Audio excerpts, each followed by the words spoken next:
అరే ఏం చేస్తున్నావు నాయన నువ్వు? అయ్యో!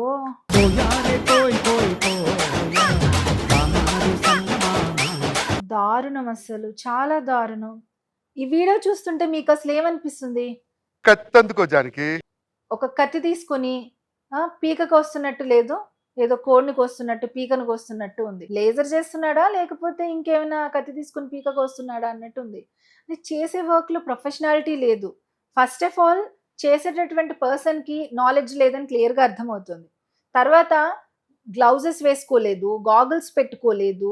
ఓకే. అక్కడ యాంబియన్స్ కూడా ప్రాపర్‌గా లేదు. ఐబ్రోస్ చేసేటటువంటి చైర్‌లో కూర్చోబెట్టి ఇష్టం వచ్చినట్టు చేసేస్తున్నాడు. వీళ్ళేమో చేతులతో తోసేయడం. అసలు మరి ఆ వర్క్‌ని ఏమనాలో నాకసలు అర్థం గావట్లేదు.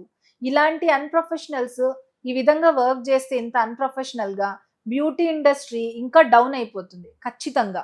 ఇప్పటికే బ్యూటీ ఇండస్ట్రీలో చాలా రకాలైనటువంటి ప్రాబ్లమ్స్‌తో ఒకళ్ళొకళ్ళు కొట్టుకొని చస్తున్నారు. సో, బ్యూటీషియన్‌కి, బ్యూటీ థెరపిస్ట్‌కి, బ్యూటీ కాస్మెటాలజిస్ట్‌కి, డెర్మటాలజిస్ట్‌కి ఓకే. ఎవరికీ వేరియేషన్ లేదు అన్నట్టుగా జనాలు ప్రవర్తిస్తున్నారు. దీనివల్ల ఇంకొంత కాలానికి బ్యూటీషియన్ అంటే మినిమమ్ వాల్యూ కూడా లేకుండా అయిపోతుంది. ఇంకొకటి లేజర్ డివైసెస్‌ని హ్యాండిల్ చేయడం అనేటటువంటిది అందరూ చేయడం 100% రాంగ్.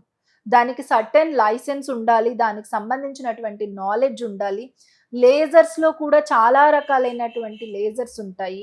వర్క్‌షాప్‌లో 1 డే, 2 డే క్లాసెస్‌లో మిషన్ ఎలా హ్యాండిల్ చేయాలి అని చెప్పి నేర్చుకుని వర్క్ చేస్తే ఇలానే ఉంటుంది. అలాగే స్కిన్‌కి బర్న్స్ అవుతాయి. చాలా రకాలైనటువంటి సైడ్ ఎఫెక్ట్స్ వస్తాయి. సో, అప్పుడు కేసెస్ పెద్ద పెద్ద ఇష్యూస్ అవన్నీ కూడా అవుతాయి. చీప్‌గా వర్క్ చేస్తున్నారని చెప్పి ఇలా వర్క్ చేసే వాళ్ళ దగ్గరికెళ్తే ఇంకా చాలా ప్రాబ్లమ్ గూడా అవుతుంది. ఒకసారి ఆలోచించండి. మీరేం చేస్తున్నారు అనేది. నాట్ ఓన్లీ లేజర్ ఏదైనా నేర్చుకున్నారు అంటే అది ప్రాపర్‌గా నేర్చుకోండి. ప్రాపర్‌గా వర్క్ చేయండి. అలాగే యూట్యూబ్‌లో, ఇన్‌స్టాగ్రామ్స్‌లో ఇలా రీల్స్, వీడియోస్ పెట్టేప్పుడు ప్రొఫెషనల్‌గా చేయండి వర్క్ అనేటటువంటిది. ఇలాంటి అన్‌ప్రొఫెషనల్ వర్క్‌ని అస్సలు ఎంకరేజ్ చేయొద్దు. నేనైతే దీన్ని అస్సలు ఎంకరేజ్ చేయను.